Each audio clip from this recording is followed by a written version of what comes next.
Vine felt the blood drain from her face. What do we do now? We do nothing, Jungkook said firmly. You stay here where it's safe. I need to make some arrangements. He stood towering her seated form. Try to get some rest. Taeyang and Jamin will guard you while I'm gone. As he turned to leave, Vine caught her wrist. The contact seemed to surprise them both. Thank you, she said softly, for giving me a choice when no one else did. Something shifted in Jungkook's gaze, a softening around the edge of his carefully maintained control. His hand turned to grasp her gently. Everyone deserves a choice, Ryan. After he left, Ryan returned to the guest suit, exhaustion finally claiming her. Her dreams were chaotic, filled with running, her father's angry face, Minjun's cold smile, and throughout it all, Jungkook's intense eyes watching over her. She woke up to sunlight streaming through windows and smell of coffee. On the nightstand beside her was a tray with breakfast and a folded note in elegant handwriting. Stay inside. Trust no one but Taeyang, Jimin and me. I'll return tonight. JK. The bruise on your cheek. There's a special concealer in the bathroom cabinet if you wish to cover it. You wear it proudly as a reminder of what you have escaped. The choice, as always, is yours. Jungkook's knuckles were bloody as he stared down at the man kneeling before him. Park Ji-hoon, Ryan's father, was barely recognizable now, his expansive suit torn, his face swollen from the beating Jungkook's men had administered. I'll ask you once more time, Jungkook said, voice deadly calm. What were the terms of the engagement with Kim Song-ho regarding your daughter? Ji-hoon spat blood onto the concrete floor of the warehouse. You're a dead man, Ji-hoon. When Sang-ho find out. The punch connected with precision, sending Ji-hoon sprawling. Jungkook adjusted his cufflinks, seemingly unbothered by the violence he just inflicted. Sang-ho already knows. Why do you think he hasn't come for you himself? Jungkook crouched down, forcing Ji-hoon to meet his gaze. You're expendable to him now. The engagement is off. Your daughter is gone. You have outlived your usefulness. Fear finally broke through Ji-hoon's bravado. The marriage was supposed to seal our business arrangement and pay off my debts. Minjun, he wanted her specifically, had been obsessed since seeing her photograph in my office. Jungkook's jaw tightened, and you were willing to sell your daughter to a known sadist to clear your gambling debts. Business is business, Ji-hoon muttered, then flinched when Jungkook's hand twitched. Where are the ledgers that prove Songho's connections to the trafficking ring? Ji-hoon's eyes widened. How did you? I know everything, Jungkook interrupted, including the fact that you've kept insurance, smart man. Now, where is it? After extracting the information he needed, Jungkook left Ji-hoon in the care of his men. The warehouse door slid open to reveal Taeyang waiting by the car. Is it done? Taeyang asked. Jungkook nodded. Have Jimin retrieve the ledgers from the location, then release Park Ji-hoon. Taeyang raised an eyebrow. Release him, after what he did to her. He's a dead man walking, Jungkook replied coldly. Songho will think he talked. He won't survive the week. As they drove back towards the city, Jungkook stared out of the window, his thoughts returning to Ryan. The look in her eyes when she realized the truth about her father had haunted him all night. How is she? He finally asked. Taeyang glanced at him, stronger than she looked. She spent the morning asking Jin about her security systems and Namjoon about the legal implications of her situation. A smile tugged at Jungkook's lips. She's not just running away, she's planning. She reminds me of you, Taeyang observed carefully, calculating odds even in the middle of chows. Jungkook didn't respond, but the comparison pleased him more than he cared to admit. The phone buzzed with a message from Hoseok, his intelligence specialist. Kim Min Jun spotted an Incheon airport 3 hours ago. Private flight to Hong Kong. Looks like he's running. Jungkook frowned. Minjun wasn't the type to run, unless he had something to fear, or unless... Call Jimin, he ordered. Taeyang sharply called tell him to check on Ryan immediately. Ryan was in the penthouse library when she heard the commotion. She had spent the morning exploring the apartment, finding comfort in the extensive book collection that spoke of a mind far more complex than she had initially given Jungkook credit for. The sound of breaking glass, followed by a thud, sent her heart racing. She gripped on the library door, erasing and easing it open just enough to peek through. In the main living area, a fight was underway. Jimin, the sweet-faced young man who had brought her lunch earlier, was engaged in combat with 2 black-clad figures. Despite his smaller stature, he moved with lethal precision, taking down one assailant with a series of lightning-fast strikes. The second attacker, however, pulled a gun. Ryan's warning shout died in her throat as Jimin dove behind furniture just as a shot rang out, instinct taking over. Ryan quietly closed the library door and locked it, frantically searching for a weapon for hiding place The library had no other exit. She was trapped. A heavy bookshelf caught her attention. Using all her strength, she managed to drag it in front of the door, just as someone began trying to handle. "She's in here," a muffled voice called. Vine backed away, grabbing a heavy bronze sculpture as the only weapon available. Her eyes darted around the room, desperately seeking an escape. The windows were her only option. 70th floor above Seoul's streets. The door sprinted around the edge as someone began ramming it. The bookshelf would only hold for moments. With shaking hands, one tried to the window latch, revealing with it opened. Frigid air rushed in as she looked down at the dizzying drop below. No escape that way. Her gaze shifted upward. The penthouse had multiple levels, with a terrace visible one floor above. If she could somehow climb, the door frame cracked as the attackers rebounded their efforts, making her dizzy. Vine stepped onto the window ledge, the wind whipping her hair as she pressed herself against the building's exterior, inches away as a decorative stone ledge that wrapped around the building. If she could edge along it to where the terrace jutted out.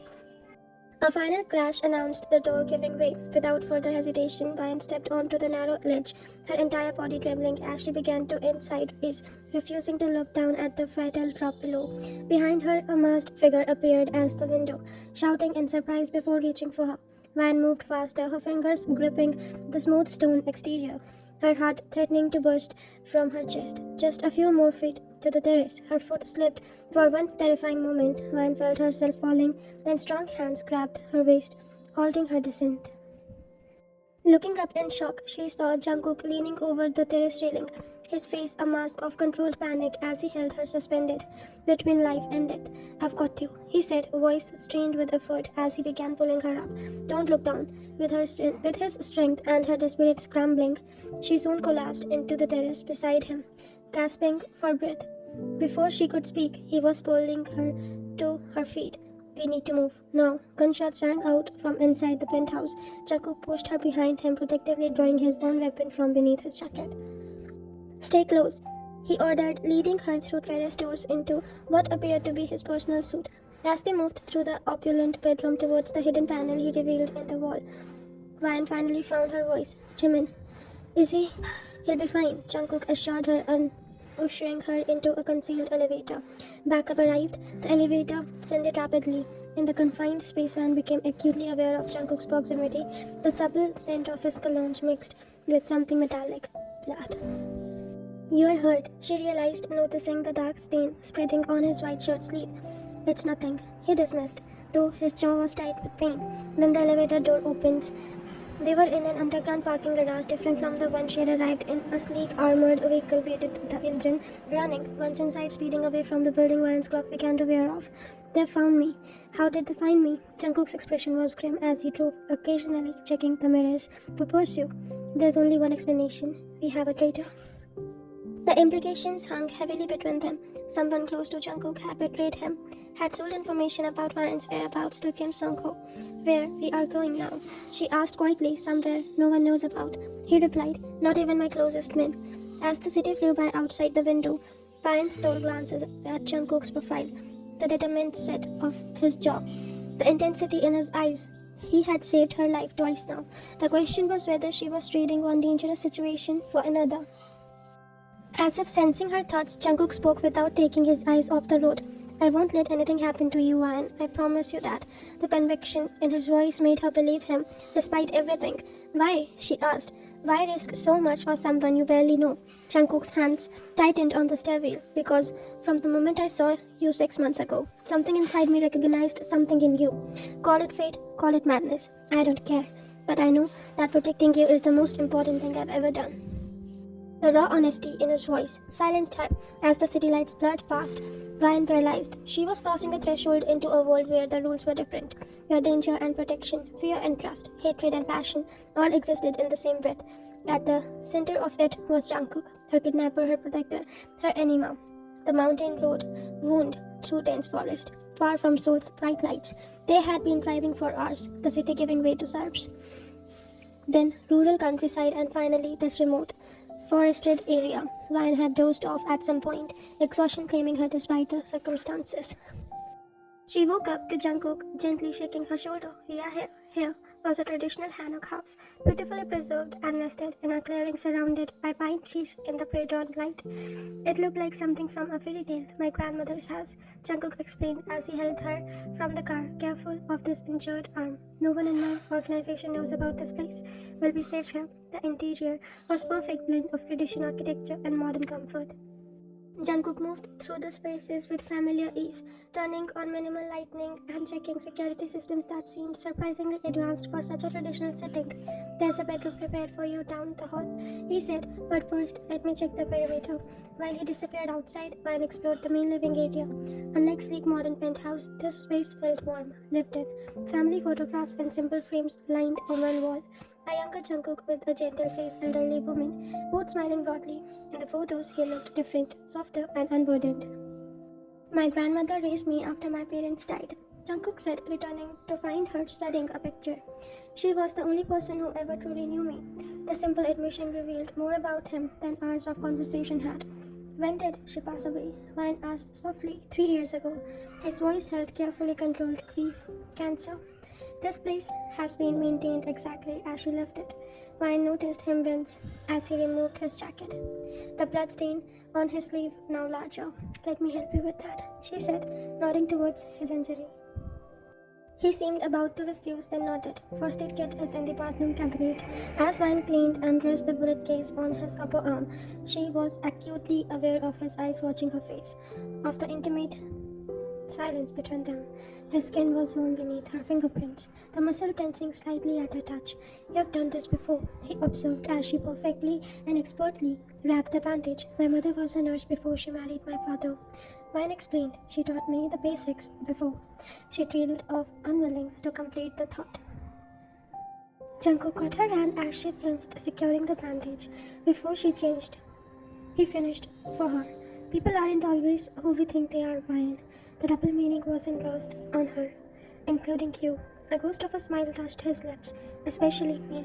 Morning found them sharing a simple breakfast of rice, soup, and banchan that Jungkook had prepared. The domesticity of the scene struck Ryan as surreal, sitting across from one of the Seoul's most dangerous men, watching him meticulously arrange food on her plate. We need to talk about what happens next, he said, finally setting down his chopsticks. Songo will not stop looking for you, and now that I've taken you, his Vedanta against me will intensify. What does he want with me? Ryan asked. I'm nothing special. Jungkook's expression darkened. His son wanted you. Minjin has specific tastes. He collects beautiful things and breaks them. Ryan felt ill, and my father knew this. Your father cared only about clearing his debts, Jungkook confirmed gently, but there's more to it. The ledger your father kept, they contain evidence that could destroy Songo's entire operation and put him in prison for life. And have you ever seen these ledgers now? Jungkook nodded. Which makes you both a liability and leverage. Songo will assume you know the content, even if you don't. Ryan observed this observation and information weighing her options with a clarity that surprised even her. Then I need to see those ledgers if I'm risking my life over them. I deserve to know what they contain. Approval flashed in Jungkook's eyes. They are being brought here tonight. My most trusted man is transporting them personally. And then we use them to take down Songo's permanently. He stated simply, but first I need to identify the traitor in my organization. Ryan considered this. The attack at the penthouse, only a few people knew. I was there, right? Jungkook nodded, impressed by her reasoning. 5 beside myself, the young Jimin, Chen, Yoongi, and Namjoon, men who have been with me for years. And you trust them all with my life, he said firmly, but apparently not with yours. The way he said it, placing her safety above his own, sent an unexpected warmth through Ryan's chest. For the first time in her life, someone was putting her first. There's something else you should know, Jungkook continued. Your mother has made a public plea for your return. She's claiming I've kidnapped you. Ryan laughed bitterly. Of course she is. The dutiful mother concerned for her missing daughter. It's all an act, perhaps, Jungkook agreed cautiously. But if you wanted to return, no, Ryan interrupted firmly. I know exactly what awaits me if I go back. A different kind of prison, a different kind of abuse. She met his gaze steadily. I'd rather take my chance with you. Something shifted in his expression, a softening, a hunger quickly controlled. Then we proceeded as we planned. When Namjoon arrives with the ledgers tonight, we'll go through them together. In the meantime, you should rest. You're safe here. As he rose to clear their dishes, Van caught his wrist, just as she had that first night. Thank you, she said simply. Jungkook looked down at her hand on his skin, then back to her face. For a moment, the careful control he maintained slipped, revealing something raw and waiting in his gaze. Don't thank me yet, he said softly. This is far from over. The day passed quietly. Van found clothes in her size in the bedroom, simple, comfortable items that made her wonder if Jungkook had prepared this for possibility all along. He spent hours sitting on the wooden porch, watching the mountain mist drift through pine trees, trying to reconcile the woman she had been these 3 days ago, with who she was becoming. As evening approached, Jungkook joined her on the porch, offering a steaming cup of tea. They sat in companionable silence, watching the sunset paint the mountain gold. Tell me something about yourself, Brian said suddenly. Something no one else knows. Jungkook considered this request, sipping his tea. I wanted to be a musician when I was younger, he finally said, before my parents died, before I understood what my family's business really was. Ryan tried to imagine it. A different life path where Jungkook poured his intensity into music instead of building an empire. Do you still play? Sometimes, late at night when I can't sleep. He turned to look at her. Your turn, something true. Ryan traced the rim of a cup. I've never been in love, she admitted. I've pretended for my parents' sake, with the men they approved of, but I've never felt what songs and books describe. That consuming fire. The look he gave her then burned hotter than any fire she could have imagined. Perhaps you've been fortunate, he said, voice low. Fire consumes as often as it warms. Before she could respond, tension suddenly radiated through his body. He set down his cup, motioning for her to be quiet, as he reached for the gun at his waist. What is it? She whispered. Someone's coming, he murmured, but Namjoon isn't due for ours. Silently he pulled her to her feet and led her inside, his body positioned protectively between her and potential danger. At the back of the house, he pressed a panel in the wall to reveal a hidden room. Stay here, he ordered, guiding her inside. No matter what you hear, don't come out until return for you. Jungkook, she began, fear evident in her voice. He cupped her face in his hands, his touch unexpectedly gentle. Trust me, Ryan. Before she could respond, he leaned forward and pressed his lips to hers in a brief, fierce kiss that stole her breath. Then he was gone, the panel sliding closed, leaving her alone in darkness with a lingering warmth of his touch and terrifying uncertainty of what awaited outside.